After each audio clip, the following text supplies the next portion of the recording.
Bedroom में एक लाश है।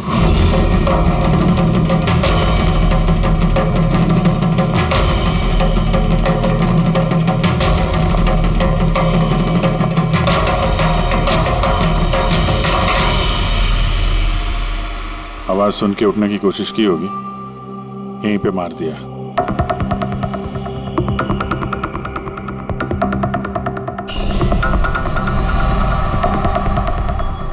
तिजोरी से क्या क्या गया कुछ मालूम है? सर 10 करोड़ के हीरे थे, 2 हफ्ते पहले मैंने पॉलिश के लिए दिए थे, सारे के सारे चले गए।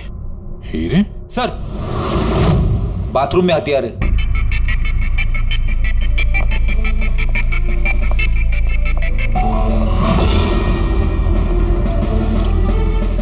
लगता है इसी हथियार से सबको मारा है।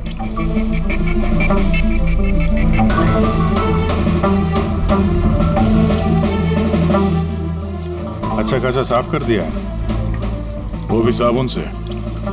लगता नहीं इस पे कोई सुराग मिलेगा। बहुत ही खतरनाक खूनी है यार। पहले 3-3 खून करता है, अबे यहीं बाथरूम में बैठ के हथियार साफ करता है। साइकोपैथ।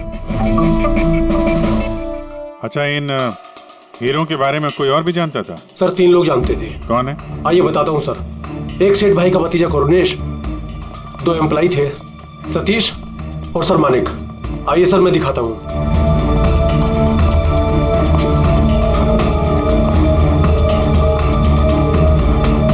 सर ये सेठ भाई का भतीजा करुणेश। जी मैं करुणेश, ये मेरे चाचा चाची थे। और ये एम्प्लॉय मानिक और ये सतीश। हाँ सर, वो हीरे पॉलिश करने का काम मुझे और मानिक सर को दिया था। और सर मेरे 10 करोड़ के हीरे चले गए, मैं तो बर्बाद हो गया। कहाँ से लाऊंगा मैं सब? आप शायद भूल रहे हैं, 3-3 खून हुए हैं यहाँ पे। उनकी जिंदगी हीरों से कहीं ज्यादा कीमती है, समझे आप? बाहर चल के देखते हैं, शायद किसी ने कुछ और देखा हो।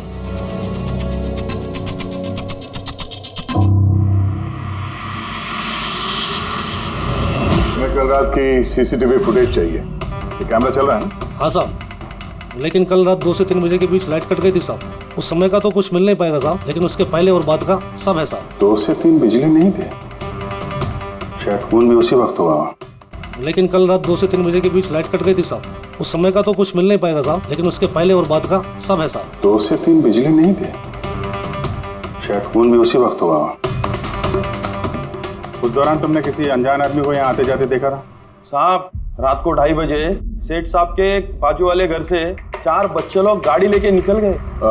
वो फ्लैट किसका है? वो प्रेरणा मैडम का। प्रेरणा मैडम और उनके मम्मी पापा वहाँ रहते हैं। पिछले हफ्ते भर से उनके मम्मी पापा बाहर गाँव चले गए और उनकी गाड़ी लेके सब गए। हाँ सर, वो जल्दी में थे और कुछ परेशान भी थे। हमने ज्यादा ध्यान नहीं दिया क्योंकि हम लोग बिजली के चक्कर में परेशान थे। वो गाड़ी की डिटेल है तुम्हारे पास? मिलेगी ना सर? ये बच्चे जरूर कुछ जानते होंगे इसके बारे में। सब जगह अलर्ट कर देते, कहाँ जाएंगे भाग के। सर देखा सुना तो नहीं है, लेकिन कल रात एक अजीब बात हो गई थी। करीब 1 घंटे तक कल रात बिजली नहीं थी। हाँ सर। सर ये पॉश एरिया है, यहाँ कभी लाइट जाती नहीं है। बिजली अपने आप तो नहीं घटी होगी, कातिल ने जानबूझकर पावर सप्लाई काट दी होगी।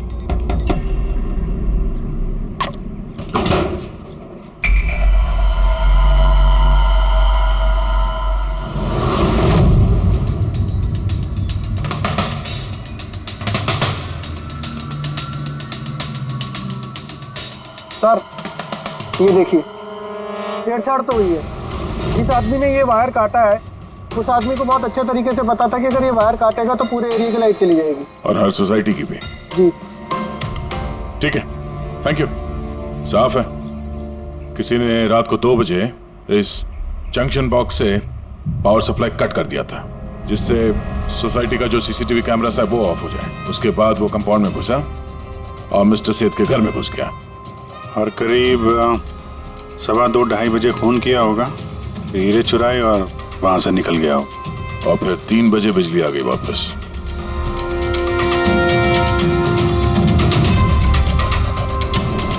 सर आपकी थियोरी में थोड़ी गड़बड़ लग रही है। क्या गड़बड़ है? उन तीनों की मौत 2 से 3 के बीच नहीं हुई है। क्या? तो फिर मौत कब हुई? इसके लगभग 1-1.25 घंटे पहले मतलब 1:15 से 1:15 बजे के बीच। ये कैसे पॉसिबल है सर? इन तीनों की बॉडी का टेम्परेचर और बॉडी के अंदर की स्थिति यही बताती है कि इनकी मौत 1:15 से 1:15 बजे के बीच में ही हुई। और तो और ये मिस्टर सेठ की घड़ी, हमले के बाद इन्होंने जरूर कातिल के वार को अपने हाथों से रोकने की कोशिश की होगी और किसी धक्के से इनकी घड़ी बंद पड़ गई होगी। इस बंद घड़ी का समय दिखा रहा है 12:55। 12:55? तो अगर मौत 1:15 से 1:15 बजे के बीच हुई तो कातिल उसके पहले आया होगा। लेकिन बिल्डिंग की लाइट तो 2 बजे तक चल रही थी सर, और सीसीटीवी कैमरे भी काम कर रहे थे। और बिल्डिंग में सिक्योरिटी भी काफी अच्छी है सर। और सर एक वॉचमैन तो मिस्टर सेठ के घर के नीचे ही खड़ा था। हमने तो सीसीटीवी फुटेज चेक किया था, 2 बजे तक तो कातिल अंदर आया नहीं। तो आया कब? और फिर कातिल ने मर्डर करने के 1 घंटे बाद पावर कट क्यों किया? रेडी? हाँ रेडी। अच्छा, वेरी गुड। रेडी ने उन चारों बच्चों को पकड़ लिया। शहर से बाहर भागने की कोशिश कर रहे थे। वाशी ब्रिज के पास पकड़ लिया उन्हें। Great work. चारों को यहाँ ब्यूरो में लेकर आने को कहो।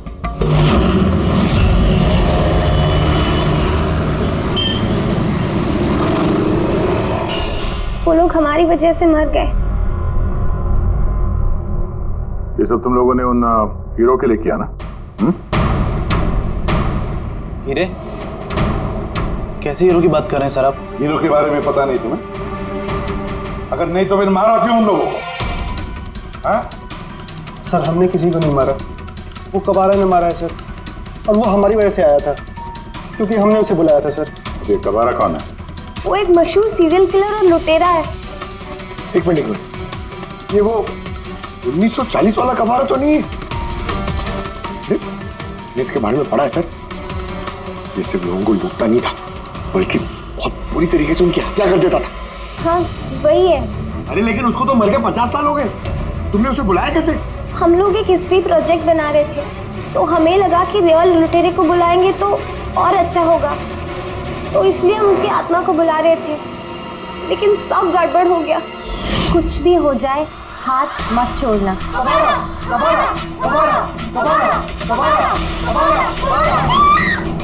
तुमने हाथ क्यों छोड़ दिया रवि? तुम्हें पता है कितना खतरनाक हो सकता है?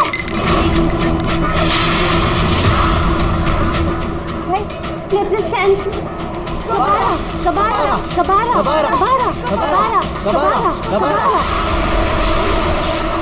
सर, फिर कुछ धड़ से आवाज आई और हमने उधर देखा तो वहाँ कबारा की परछाई थी। तुम बुला रहे थे? चुप चुप। बुद्ध को बुला रहे हैं। अब तुम लोग पढ़े लिखे हो ना, ऐसे सब बातों पर विश्वास करते हो? 50 साल पहले मरे हुए आदमी की आत्मा आती है, खून कर जाती है और हीरे लेकर भाग जाती है। अरे ऐसे कभी होता है? सर उस साये को मैंने अपनी आंखों से देखा था। उसका मुंह, आंख, नाक कुछ भी नहीं था सर। कितने बजे देखा था उसे? सर 2:05 हुए थे। जब मैंने सेलफोन का टॉर्च ऑन किया था तो यही समय था सर। 2:05 यानी लाइट जाने के तुरंत बाद? जाने कातिल अकेला नहीं था, कोई और भी था उसके साथ में? वो कबारा था सर। हाँ सर, हम लोग बहुत घबरा गए थे और हम लोग वहाँ से मोनिका के हॉस्टल पे भाग गए। सर वो मैंने आप लोगों से एक बात छुपाई। एक्चुअली उस रात दोस्तों को डराने के लिए मैंने फ्रेंचाइट के साथ छेड़छाड़ की। उसे अपने पैरों से हिलाया और मैग्नेट के जरिए ब्लड और कबारा लिखा था सर। सॉरी सर, लेकिन वो साया और वो डरावनी शक्ल मैंने देखी थी, वो कबारा की आत्मा थी सर। एक बात अच्छी तरह से याद रखना है, ये आत्मा वात्मा सब बकवास है। पंकज, इन सबके घर पर फोन करो, बुला लो घर वालों को, बोलो लेकर जाए यहाँ से इनको। अभिजीत, इन बच्चों ने कुछ न कुछ तो देखा जरूर है, कुछ तो देखा है, और जो कुछ भी देखा है ना उसका संबंध इन 3 हत्याओं से है। पता लगाना पड़ेगा है कौन ये साया। लगता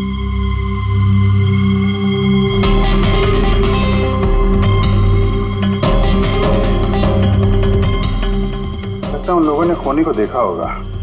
हाँ सर, और खूनी कब आ रहा है? अरे यार बालकनी में चल के देखते हैं, कोई ना कोई सबूत छोड़ के गया होगा तुम्हारा कबारा।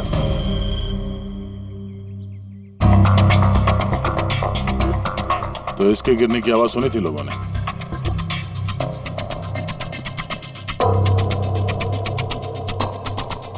सर वो सेठ जी की बालकनी है, तो खूनी वहां से भागते हुए यहाँ पर आया होगा, तभी ये गमला गिर के टूट गया होगा। देखो जरा भाई।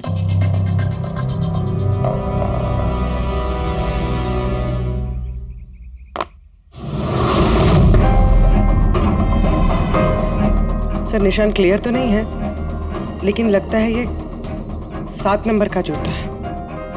पैर काफी छोटा है, मतलब ऊंचाई कुछ ज्यादा नहीं होगी इसकी।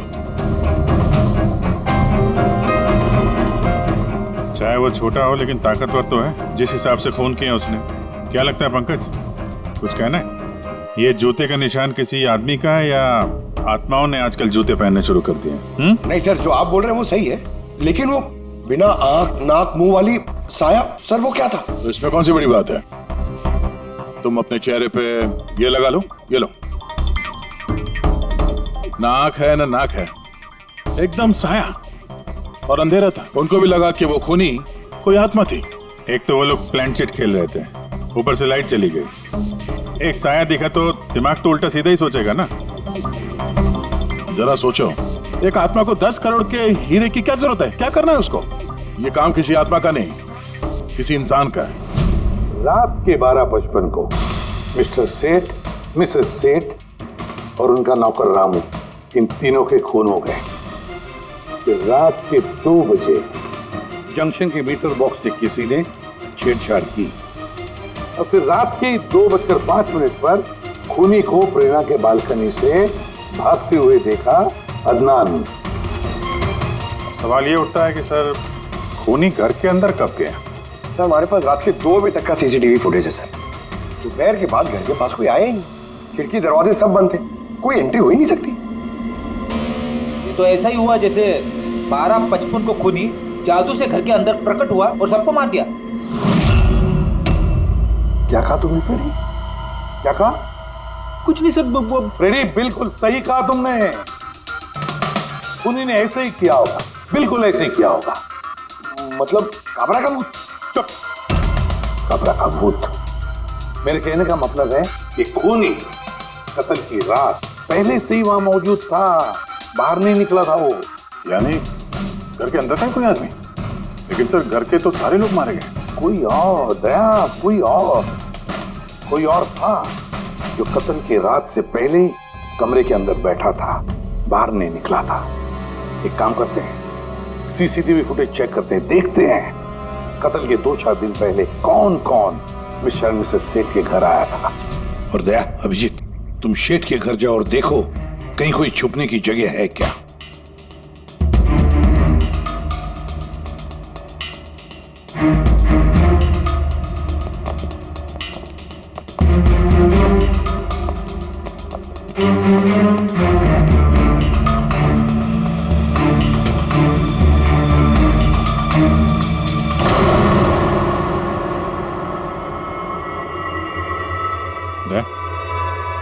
ये चींटियां देखो ऊपर जा रही हैं।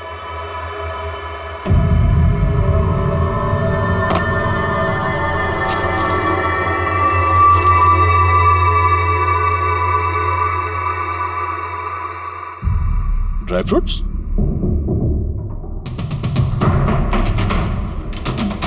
ड्राई फ्रूट लेके वहां ऊपर छुप के बैठा होगा। जगह भी अच्छी है छुपने की, मौके के इंतजार में। लेकिन ये घर के अंदर घुसा कब होगा?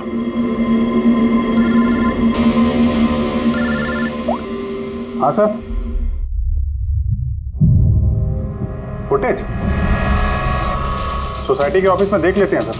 हाँ, फोन ऑन है, स्पीकर फोन पर है। पूर्वी सर, कुछ पता चला कि नहीं? सर हम कत्ल वाली रात से 2 दिन पहले की एंट्री देख रहे हैं और कुछ मिला है सर। क्या मिला? 2 दिन पहले सर चैंपियन सेल्स कंपनी का एक टेम्पो वहां आया था 10:15 बजे।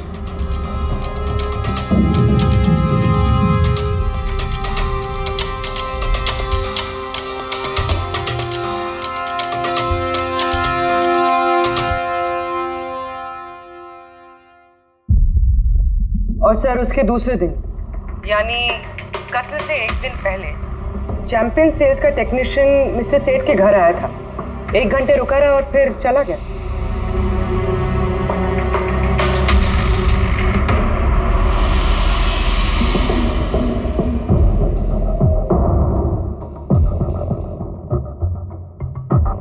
आप जरा बाहर जाइए। 2 लोग आए थे फ्रिज डिलीवर करने के लिए और दूसरे दिन दूसरा आदमी शायद फ्रिज इंस्टॉल करने के लिए, पर 1 घंटे में निकल गया। इसका मतलब है अगर खूनी वहां पर था तो उसने अपने सुराग छोड़े होंगे वहां पर। साळुंखे को बोलो सेठ के घर चले जाए।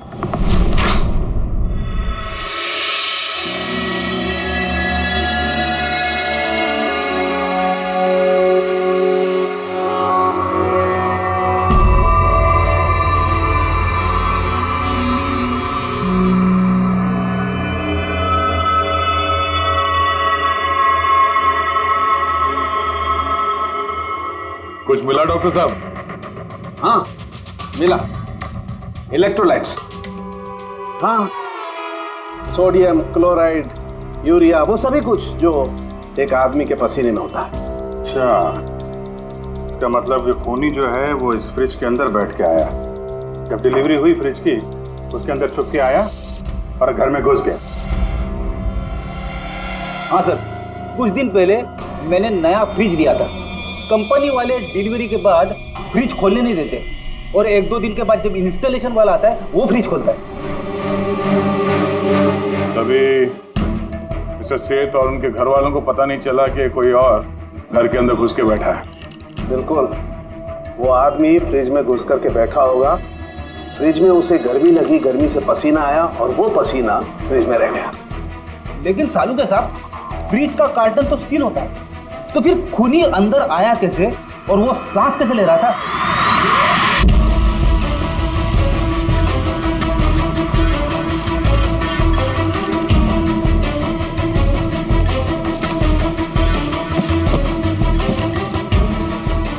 ये देखो, तो यहां से सांस ले रहा था वो। ये तो ट्रोजन हॉर्स वाली कहानी हो गई। Trojan horse? अब ये क्या है? यार, एक बहुत बड़ा लकड़ी का घोड़ा, लेकिन अंदर से खाली, खोखला।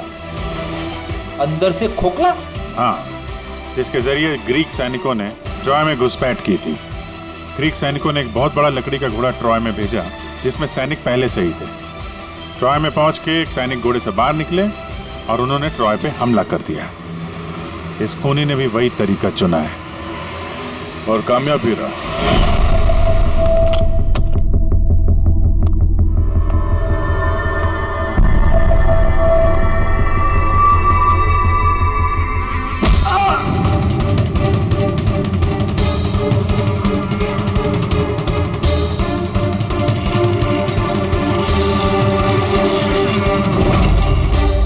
कौन हो तुम?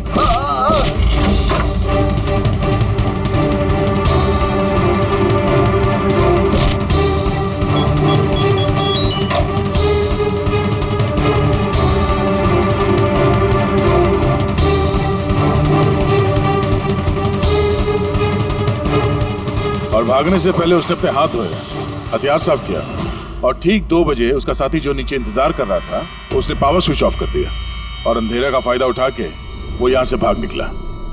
भागते भागते वो प्रेरणा की बालकनी में गया जहाँ उसने वो गमला गिराया।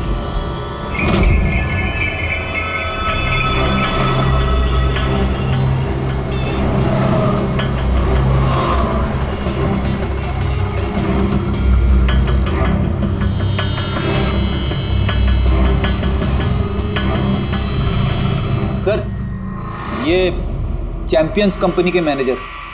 सर, मैंने रिकॉर्ड अच्छे से चेक कर लिया। सेठ जी हमारे पुराने कस्टमर थे।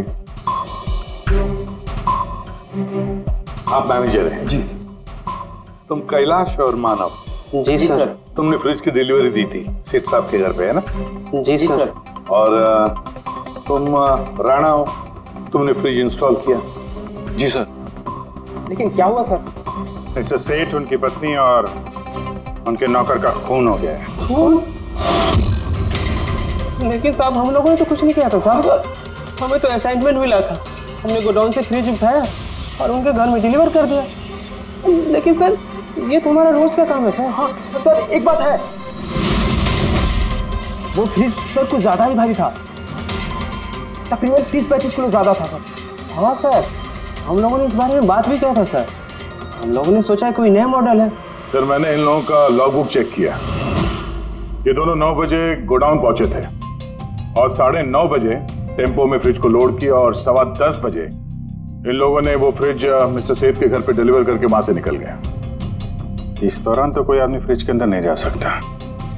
जो भी हुआ है 9:30 से पहले ही हुआ होगा सर। सर ये खूनी रात को ही फ्रिज में घुस के बैठ गया होगा।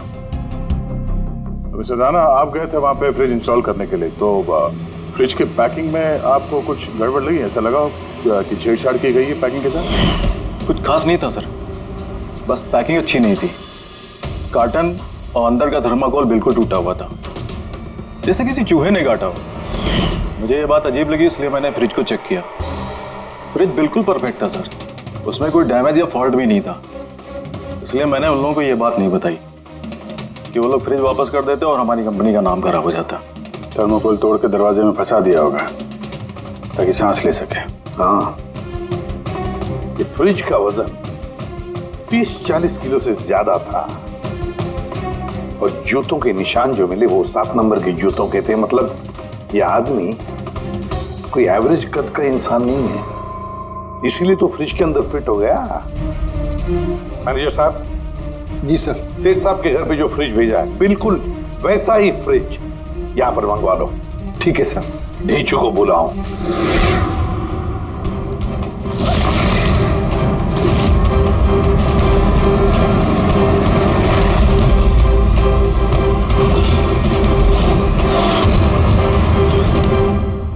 आपने बुलाया और हम चले आए। अरे वाह, कैसे हो रेचू? अरे सर, क्या बात है, इतने टाइम बाद मिल रहे हो, सब ठीक ठाक है? अभी तक तो बिल्कुल ठीक ठाक हूँ। अब आप लोगों ने मुझे सीआईडी में जब बुला ही लिया है तो देखते हैं आगे आगे होता है क्या। अब ध्यान से सुन लो। 3 खून हुए हैं और हमें यकीन है कि खूनी उस फ्रिज के अंदर बैठकर चुपकर घर के अंदर घुसा, 3 लोगों का खून किया और भाग गया। इस फ्रिज के अंदर? हाँ, इस फ्रिज के अंदर। और सर? और तुम्हें हाँ, बस वैसे इस फ्रिज के अंदर जाना है और बैठना है। सर मुझे फ्रिज के अंदर जाना है? हाँ। वो फ्रिज का दरवाजा बंद हो जाएगा? बिल्कुल। तुम्हें फ्रिज के अंदर बैठकर बाहर निकलने की कोशिश करनी है। कैसे बाहर निकलोगे हमें दिखाओ। लेकिन सर थोड़ा एक गिलास पानी मिलेगा? हाँ मिलेगा, फ्रिज के अंदर जाओ, बैठकर पियो। चलो। जी जी जी सर। चल रेचू, चल जा सूली पे। हो जा भरने के लिए तैयार। जा रहा हूँ सर।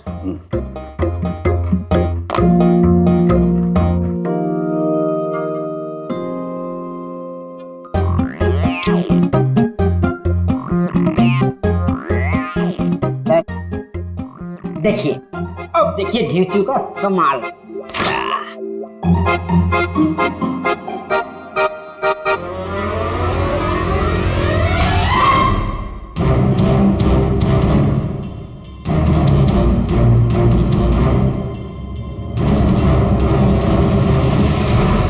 नीचू, नीचू, बाहर आने की कोशिश करो। सर अंदर से खुल नहीं रहा है, आपको हेल्प करनी पड़ेगी। नीचू, नीचू बाहर आने की कोशिश करो। चाकू है ना तुम्हारे पास? नीचू। हाँ सर, सर मुझे बाहर निकालो। निकालो निकालो इसे बाहर। फंस गया लगता है। दम घुट रहा है सर। भेजो भेजो। दरवाजा खुल गया। अरे खुल गया। भेजो देखो देखो। हाँ मेरा चश्मा। हाँ मिलेगा, सब मिलेगा। रेडी, कॉफी पिलाओ इसे। चलो। Thank you. मुझे लग ही रहा था कुछ ना कुछ तो गड़बड़ जरूर है। सेठ के फ्रिज का जो कार्टन है, जो बॉक्स है, उसे इतनी सफाई से काटा है बाहर से। अंदर से बैठ के कोई काट ही नहीं सकता बॉक्स को वैसे। जरूर किसी ने बाहर से काटा है उस खूनी को बाहर निकालने के लिए। वो जो कोई भी है सर, वो फ्रिज की डिलीवरी के बाद और फ्रिज के इंस्टॉलेशन के पहले इसी बीच में आया होगा। लीजो।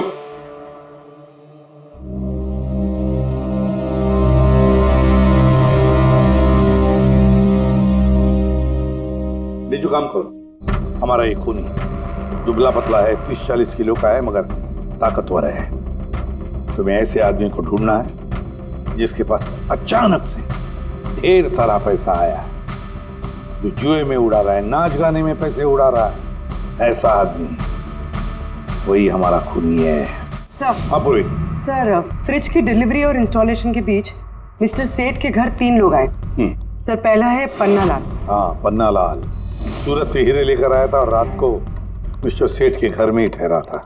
सर, वो हीरे तो उसी के थे, वो उनके लिए खून क्यों करेंगे? हो सकता है उसने इन हीरों का इंश्योरेंस करवाया हो और इंश्योरेंस कंपनी से दुगना फायदा कमाने के चक्कर में ये सब खेल खेला उसने। और सर, दूसरा है मानिक। वो मिस्टर सेठ की कंपनी में काम करता था।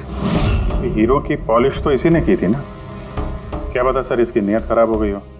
तीसरा है मिस्टर सेठ का भतीजा करुणेश। हाँ सर, ये करुणेश उनके यहाँ रहता नहीं था, उनकी कंपनी में काम करता था और हीरो के बारे में उसे सब कुछ पता था। हो सकता है लालच में आकर उसने उन लोगों का खून कर दिया। रीजू। हाँ रीजू, बोलो। सर, एक आदमी है विक्टर। सर, उसका हुलिया सेम टू सेम वैसा ही है जैसा आप लोगों ने बताया था। और सर, वो बड़ी आसानी से फ्रिज में समा सकता है। और सर, कुछ दिनों से वो बड़ी ही बहकी बातें कर रहा है, जैसे उसे कोई कुबेर का खजाना हाथ लगने वाला हो या फिर कोई खजाना हाथ लग गया हो। सर, वो बड़ा ही सल्की और खूंखार टाइप का आदमी है। सुना है कुछ साल पहले वो सीरियल किलर भी रह चुका है। सर, एक और सबसे इम्पोर्टेंट बात, खून अगर विक्टर ने किया है तो अपने पास ज़्यादा वक्त नहीं है सर। या तो देश छोड़ चुका होगा या फिर देश छोड़ने की फिराक में होगा। विक्टर तो मोहरा है, उसके पीछे दिमाग कोई और ही है। ये विक्टर देश छोड़कर भागने की सोच रहा है। भाग के जाएगा कहाँ सर? भागने देंगे तब ना। इसके फोन के लोकेशन से पता कर लेंगे कहाँ छुप के बैठा हुआ है। बहुत मेहनत है सीआईडी में। सर, यही कहीं है ना? हाँ रेजू, उसके मोबाइल का लोकेशन वहीं आसपास कहीं दिखा रहा है। फोन करने के बाद से वहीं पे छुपा हुआ वो। ठीक है।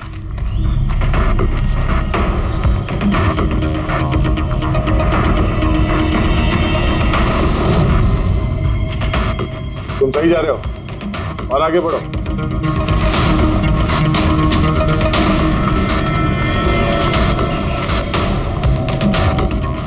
पंकज सर,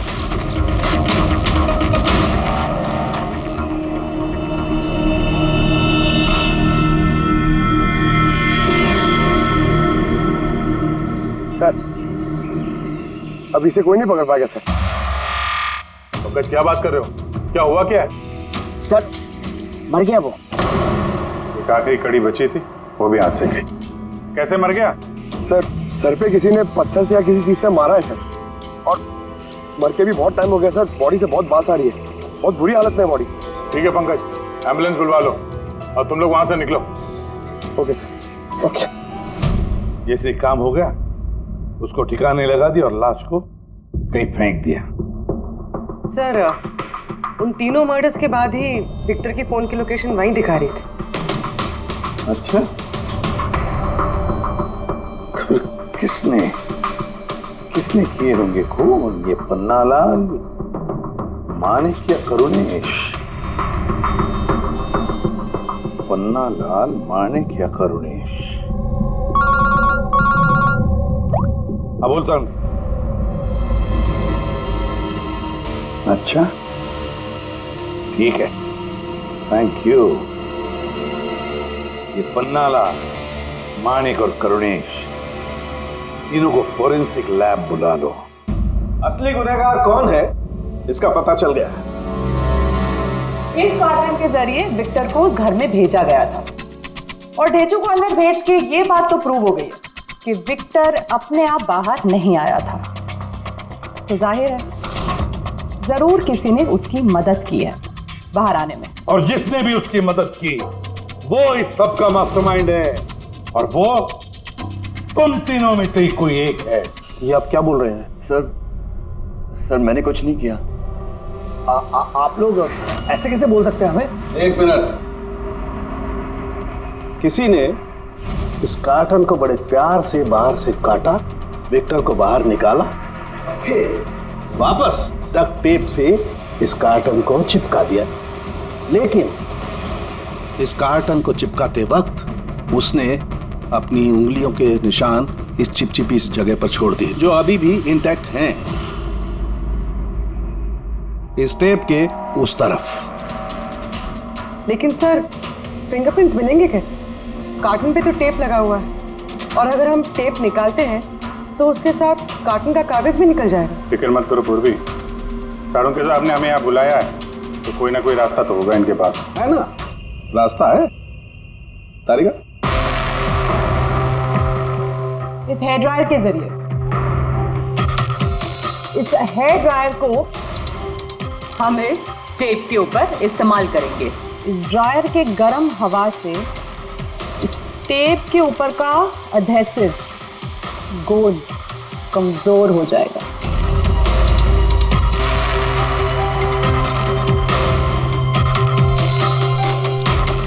ये देखिए, फिंगरप्रिंट्स साफ साफ नजर आ रहे हैं। क्या बात है तारिका जी, कमाल कर दिया। फिंगरप्रिंट्स एकदम साफ नजर आ रहे हैं। हाँ, अब बस इनमें से मैच करने की देरी है।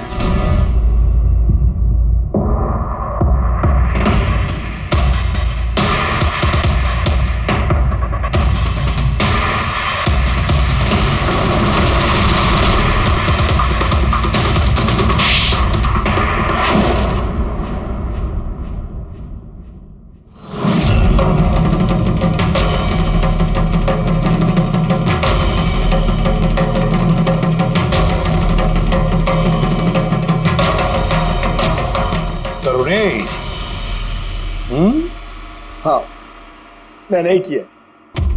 मुझे उन हीरो के बारे में पता था, और मुझे ये भी पता था कि वो लोग एक नया फ्रिज लेने वाले हैं। और तभी मुझे एक आइडिया आया। मैंने उस फ्रिज को ट्रोजन हॉर्स की तरह यूज करके विक्टर को उस घर में पहुंचाया। विक्टर को तो मैंने हीरो का लालच दे दिया था, और वो रात को वेयर हाउस जा पहुंचा और मौका देखकर अंकल के पर्ची वाले फ्रिज में जाकर छुपकर बैठ गया। फिर डिलीवरी के बाद तुम उनके घर गए और विक्टर को फ्रिज से बाहर निकाल लिया। उस रात मैं चाचा जी के घर पे ही रुका था।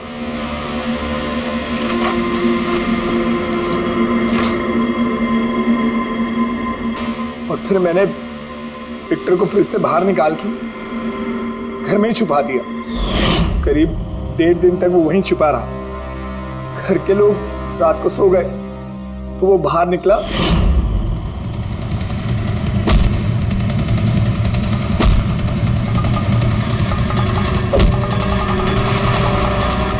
इसने सबको मारा और फिर हीरे चुराकर मेरे पावर कट करने का वेट किया। ओह, तो इसीलिए विक्टर अपने हथियार और हाथ साफ कर रहा था, इलेक्ट्रिसिटी बंद होने का इंतजार कर रहा था, क्यों?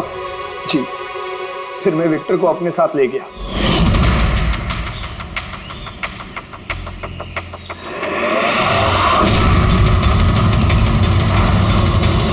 और मारने के बाद उसे फेंक दिया ताकि मुझ तक कोई ना पहुंच सके। इतना सोचा, कितनी प्लानिंग की, लेकिन अकल तुक्की पड़ गई इसकी। ये नहीं सोचा चाहे कुछ भी हो, सीआईडी वालों के हाथ तो तुम तक पहुंच ही जाएंगे। हर गुनहगार कोई ना कोई गलती करता ही है, जैसे तुमने अपनी उंगलियों के निशान छोड़ दिए ना इधर, बस हमारे लिए उतना ही काफी था। 4 खून किए तुमने हीरो की लालच में। अब भुगतो अपने कर्मों के फल। कड़ी से कड़ी सजा होगी तुम्हें, शायद फांसी।